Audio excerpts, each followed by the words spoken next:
Então vamos lá. Principalmente quando a gente trabalha com diagramação impressa, né? Sempre vamos cair na situação de trabalhar com colunas, certo? Um exemplo bem típico disso é o jornal, né? Onde a gente tem um certo punhado de texto que é todo distribuído em colunas, né? De uma forma proporcional. Você criar isso manualmente, vamos dizer assim, com certeza você vai sentir uma dificuldade muito grande. E até o porquê de eu estar falando isso é devido a muita gente até perguntar, pô, tudo que o InDesign faz eu consigo fazer em outros softwares como Illustrator, Photoshop, Core e por aí vai. E realmente eu não discordo isso de ninguém, eu até falo, não, realmente, você consegue fazer basicamente tudo, né? Não quase tudo, vamos dizer assim, mas boa parte das atividades que você desenvolve com o InDesign você consegue desenvolver em outros programas. Mas o que acontece é que o InDesign ele traz para a gente uma facilidade em relação a essas atividades, né? Ele é um facilitador. Entre várias dessas facilidades que vocês vão perceber, uma delas é já fazer a criação do documento com colunas, onde por padrão o InDesign ele cria o documento com uma única coluna, e essa coluna ela depende completamente dessa propriedade chamada de Guilder. O que seria essa propriedade? O que acontece? A partir do momento que eu crio as colunas, vamos por exemplo, vem aqui vou pôr umas 3 colunas para a gente e deu um OK. No momento que você faz isso, você percebe que as 3 colunas foram criadas, isso dentro da área da margem, é interessante vocês perceberem isso. E aí entre essas colunas é orientado esse espaço, logo aqui, né, a partir do término de cada uma delas. Esse espaço é o Guilder, que é a distância, né, que vai ser assumida entre cada coluna. O que ajuda muito você ter um controle, né, da forma que vai funcionar. Uma coisa que é interessante também vocês perceberem é que essas configurações aqui no menu File, né, se eu vim aqui no menu File, Documents Tab, ele mostra pra gente aqui, né, a questão da largura e altura, mas essas configurações em relação à coluna, elas não são expostas nem editadas após o documento estar criado. Então é legal vocês perceberem e já terem uma noção em relação a isso. E além da coluna, que é algo muito simples de se entender, vou até criar outro documento aqui pra gente, nós temos duas propriedades que acontecem, que é o Bleed Slug, que ficam aqui ó, logo embaixo, né, aqui pra gente. Para os usuários que estão com macOS, ela aparece também da mesma forma, ou com o botão de mais opções, até para a galera que está trabalhando com versões mais anteriores, mais antigas, né, vamos dizer assim.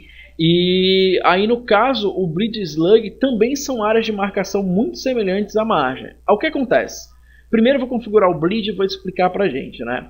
O Bleed, ou a sangria, como todo mundo conhece, é aquela área que comercialmente é chamada de área de corte, que é a área onde você pode muito bem pegar o que você fez a impressão, tal, o que foi impresso, e a partir do momento do recorte com a guilhotina ou algo parecido, aquela área se retirada, ela não vai fazer falta no nosso elemento.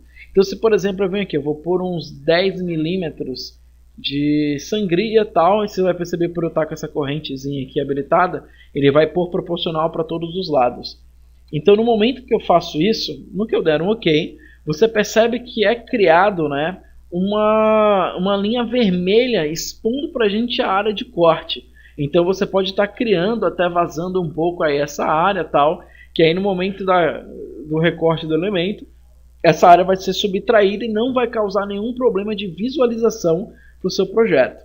Mas além disso, além dessa área de corte, como a gente costuma chamar, a sangria também é responsável em estar posicionando para a gente, ou dando uma noção para o cara que está desenvolvendo, a área que é chamada de pinça, a pinça da impressora. É algo que pouca gente até comenta, tal, mas é interessante vocês terem noção. O que acontece? No momento que você faz a impressão do elemento, certo? Vou dar um exemplo de um jornal, né? Vou voltar para o exemplo do jornal. Vocês vão perceber que em algumas situações, em cima do jornal, você recebe aquelas dentações, né? Ele vem meio que mastigado em cima. Aquela área ali é a área da pinça, das garras da impressora, ou aonde o recorte foi feito. E nessa área ali, que tem mais ou menos uns 3 milímetros, vamos dizer assim, você configura o que seria a sangria também. Porque o cara vai recortar tal, e aquela área, por mais que seja danificada, por exemplo, ela não vai influenciar no nosso elemento, tá? completamente da margem, completamente diferente da margem, tá? Que é uma margem interna, é uma área visual do meu trabalho. Então é legal vocês terem noção em relação a isso. Só que além da margem e da sangria, que são essas duas marcações que nós encontramos, vocês vão perceber que logo abaixo, só criar aqui um novo documento, vocês vão possuir essa outra configuração aqui chamada de slug, que essa sim pouca gente configura e, sendo muito sincero, muita gente não acha nem necessário usar. O que acontece? Quando você manda o arquivo para impressão, certo? Você preparou o arquivo, fechou esse documento, gerou um PDF, por exemplo, e enviou. É desenvolvida uma área onde nessa área vão conter informações de cor, informações de tipografia, né, de texto, em relação à marcação também, o posicionamento da página, algo parecido. E todas essas informações também vão estar dispostas lá no papel que vai ser impresso, no documento, melhor dizendo, que vai ser impresso.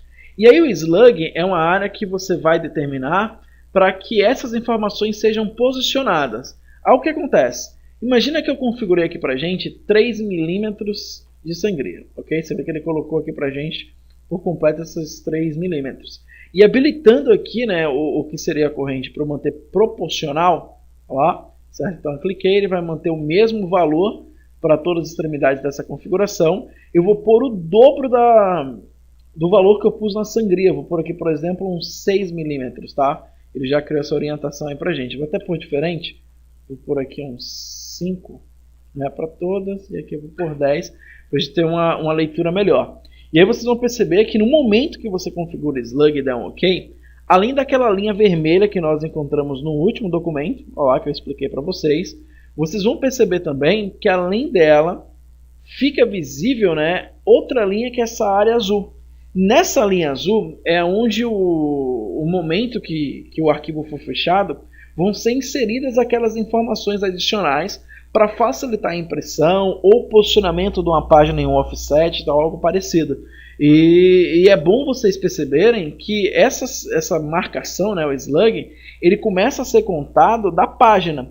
Por isso que vocês aqui, vocês percebem que em área do slug para a sangria e da sangria para a página eu tenho a mesma distância, mas no momento que eu configurei, eu coloquei valores dobrados, né? Eu coloquei 5 de sangria, que é esse espaço, e dobrei o slug para que ela tenha a mesma distância ou a mesma área de atuação do que a sangria. Então isso aí já facilita um pouco o entendimento de vocês, ok? Então, tá aí esse controle, essa ideia de como vai funcionar, tá? E aí na próxima aula eu já começo a trabalhar gerando elementos para vocês, ok? Então, até a próxima.